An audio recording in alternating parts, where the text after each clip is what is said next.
உம்மை பின் சென்று ஊழியம் செய்து உம் பாதம் சேர்ந்திட வாஞ்சிக்கிறேன்.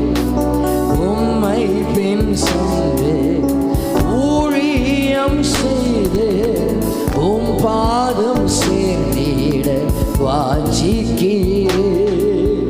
தாரும் தேவா ஏழைக்கு மாறாத உம் கிருபை